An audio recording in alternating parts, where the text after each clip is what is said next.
Assalamualaikum warahmatullahi wabarakatuh. Perkenalkan, nama saya Muhammad Zidani Ramadan. Ini 22074029. Di sini saya akan menjelaskan sekaligus melihatkan komponen yang ada pada VTEC. Di dalam, Pak.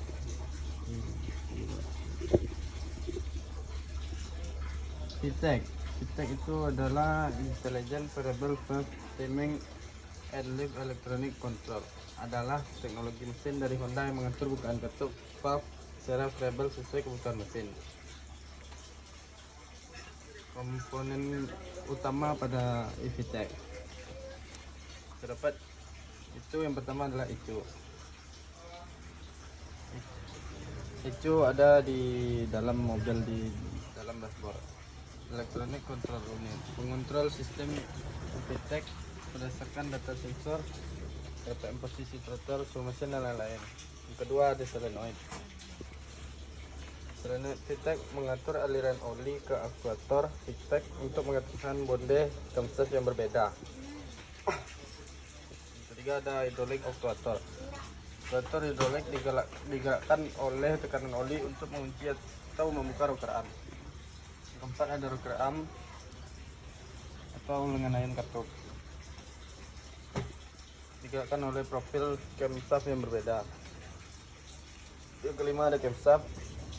Camshaft memiliki profil cam ganda, satu untuk efisiensi low RPM dan satu untuk performa tinggi high RPM.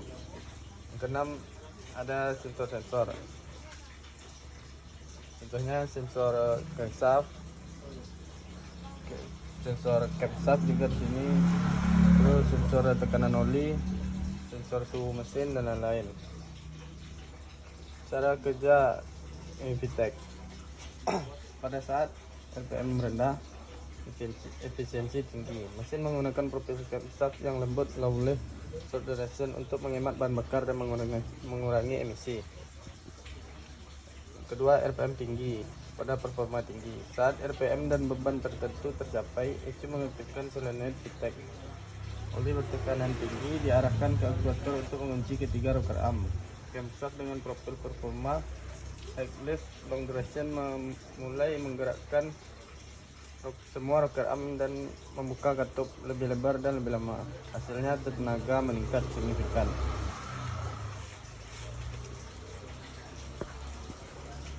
Ya baik, selanjutnya kita akan menjelaskan fungsi ABS serta komponen yang ada pada ABS.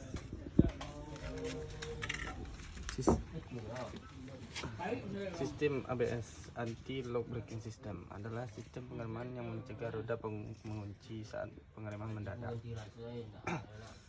Komponen utama yang ada pada ABS yaitu yang pertama, yang pastinya wheel speed sensor, sensor kecepatan roda. Terletak di tiap roda, mengukur kecepatan rotasi roda dan mengirimkan data ke ECU.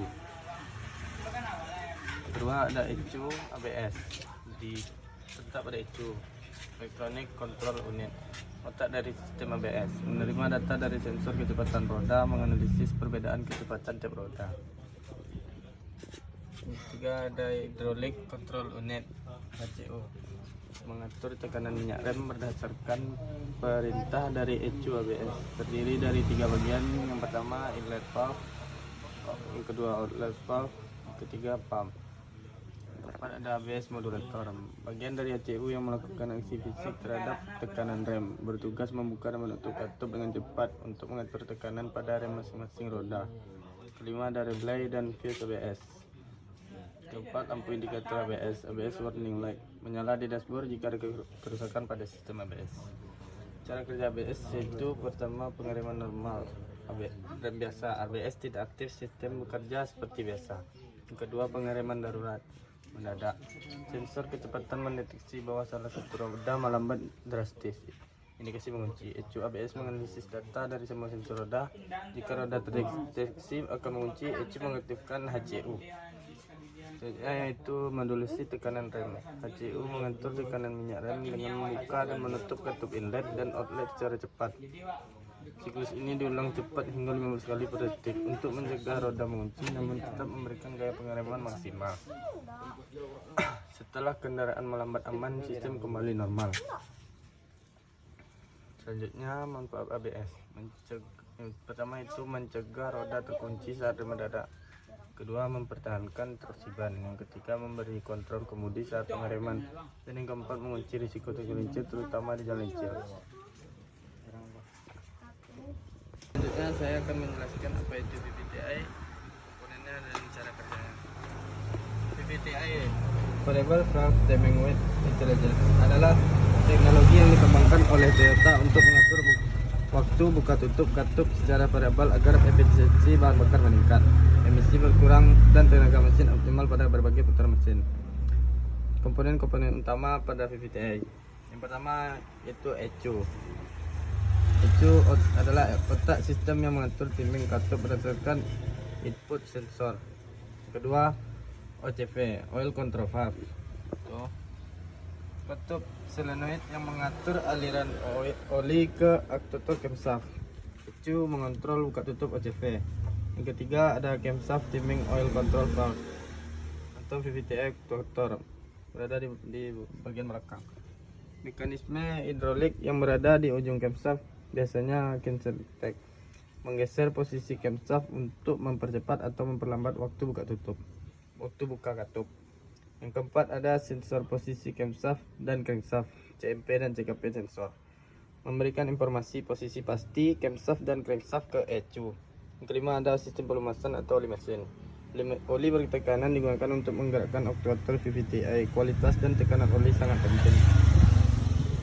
Ini adalah cara kerja VVTi. Pada start atau RPM rendah, ECU tidak mengaktifkan OCV.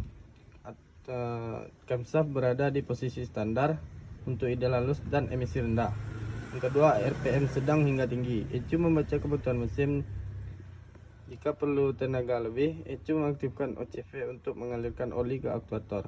Aktuator memutar camshaft intake sedikit lebih awal atau lebih lambat sesuai kebutuhan. Perubahan waktu buka tutup katup membuat pembakaran lebih efisien dan tenaga meningkat. Kemudian kondisi cruising atau deselerasi. ECU bisa menyesuaikan timing agar konsumsi bahan bakar minimal.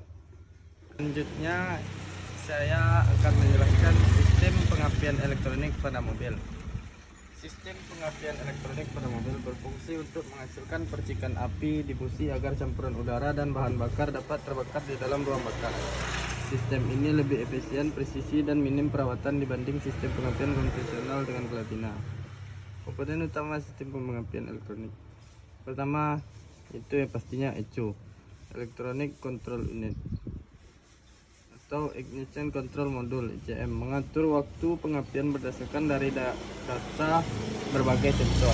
Yang kedua, sensor crankshaft dan camshaft, CKP dan CP sensor, mendeteksi posisi dan kecepatan persengkol atau noken untuk menentukan timing pengapian. Yang ketiga ada ignition coil, pengapian coil, mengubah tegangan 12 volt dari baterai menjadi tegangan tinggi hingga 40.000 volt yang dibutuhkan untuk menciptakan percikan di busi. Yang keempat itu ada distributor pada sistem semi elektronik atau direct ignition tanpa distributor, menyalurkan tegangan tinggi ke busi secara tepat waktu. Pada sistem direct ignition, satu coil digunakan per silinder. Yang kelima ada busi atau spark plug, tempat terjadinya loncatan bunga api untuk membakar campuran udara bahan bakar. Yang keenam ada baterai atau sumber listrik, menyediakan tegangan awal untuk seluruh sistem.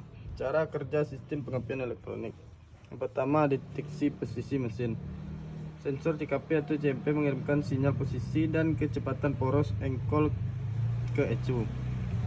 Yang kedua, pemrosesan data olah ECU.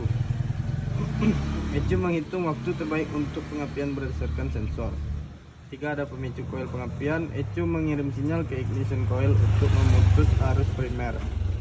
Yang keempat ada induksi tegangan tinggi. Ketika arus primer di coil diputus secara cepat, maka medan magnet runtuh dan menghasilkan tegangan tinggi pada kumparan sekunder. Yang kelima ada percikan api di busi. Tegangan tinggi dari coil dikirim ke busi dan menghasilkan menghasilkan rejatan bunga api membakar campuran udara bahan bakar. Kelebihan-kelebihan pada pengambilan elektronik. Yang pertama, lebih presisi dan efisien. Yang kedua, tidak memerlukan perawatan rutin seperti ganti platina. Yang ketiga, itu lebih responsif terhadap perubahan beban dan kecepatan mesin. Demikianlah yang dapat saya jelaskan. Cukup sekian. Assalamualaikum warahmatullahi wabarakatuh. Pada sistem command rail itu biasanya apa saja Bang? Dari digunakan pada Biasanya dari sistem komersial itu pertama injektor. Ya, itu sisi tebanan. Siap tuh dari supply pumpnya. Mana lebih rawan di injektor daripada Kebanyakan berarti injektor. kalau misalnya emang injektor itu yang kan ya, Ah. apa yang biasanya diperbaiki atau misalnya diganti apa solusinya? Solusinya. Kalau mode dari injektor rancaknya dibuka lu. Jadi wajali mayangkan aja itu kan. Misalnya dia kan ada komponen itu dari nozzle-nya, valve-nya, dari root-nya, itu detail semua. Kalau itu tergantung sama yang punya lah ya. Kalau bisa diperbaiki Saya perbaiki. Soalnya untuk hemat di kantong kan.